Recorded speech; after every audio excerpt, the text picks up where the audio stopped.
জয়গুরু, জয় মা। ঈশ্বর নারীকে তৈরি করেছিলেন, কিন্তু অন্য সব কিছুর তুলনায় নারীকে গড়ার ক্ষেত্রে সময় বেশি লেগেছিল। এই কাল বিলম্ব দেখে এক দেবদূত জিজ্ঞেস করে বসলেন, হে ঈশ্বর, তুমি নারীর বেলায় এত সময় নিলে কেন?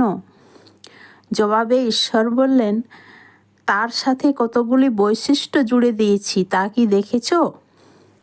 সে সকল পরিস্থিতিকে মানিয়ে নিতে পারবে। সে একই সাথে একাধিক শিশুর পালনে সক্ষম। তার একটি প্রেমময় চুম্বনে যেমন ক্ষতবিক্ষত হৃদয় সেরে উঠবে, তেমনি ভাঙা হাঁটু বল ফিরে পাবে দৌড়ানোর জন্য। সে টানা 24 ঘন্টা সেবা দিতে সক্ষম। এত কিছু সে করবে, কিন্তু তার থাকবে মাত্র 2টি হাত। জয় গুরু, জয় মা।